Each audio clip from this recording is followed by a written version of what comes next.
Good morning to all of you my students.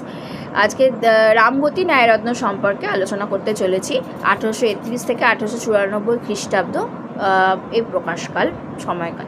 Somprakash পত্রিকার নিয়মিত লেখক ছিলেন রামগতি ন্যায়রত্নের রামগতি ন্যায়রত্ন। তার খ্যাতি প্রধানত ঐতিহাসিক হিসেবে।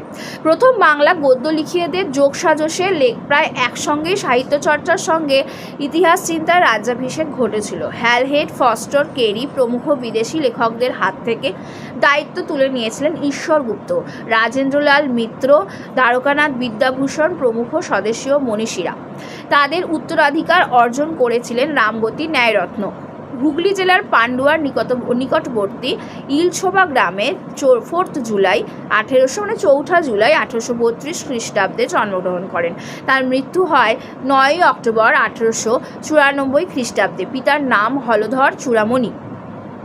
রামগতি ন্যায়রত্নের শ্রুতকীর্তি সাহিত্য ইতিহাসখানির নাম বাংলা ভাষা ও বাংলা সাহিত্য বিষয়ক প্রস্তাব 1873 প্রকাশিত হয়েছিল।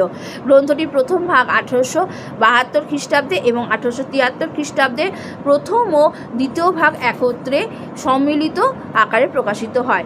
তার আগে দুটি মাত্র বাংলা সাহিত্যের ইতিহাস ছিল। হরিমোহন মুখোপাধ্যায়ের কবিচরিত 1869 এবং মহেন্দ্রনাথ চট্টোপাধ্যায়ের বঙ্গভাষার ইতিহাস 1871।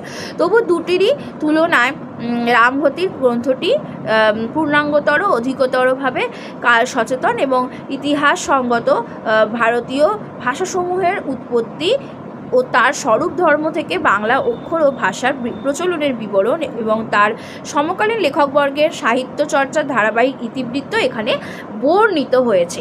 রামগতি ন্যায়রত্ন আরও কয়েকখানি ইতিহাস গ্রন্থ লিখেছিলেন। তার একখানি হলো বাংলার ইতিহাস, যেটা প্রথম ভাগ 1859। বিদ্যাসাগর যে বাংলার ইতিহাস 1848 লেখেন, তার প্রথম এক অংশ রামগতি ন্যায়রত্ন কর্তৃক রচিত পুরাতন প্রসঙ্গ, যেটা কৃষ্ণকমল কথিত এই অংশটি সম্ভবত এই বই। এতে বৈদ্যবংশীয় হিন্দু রাজাদিগের চরম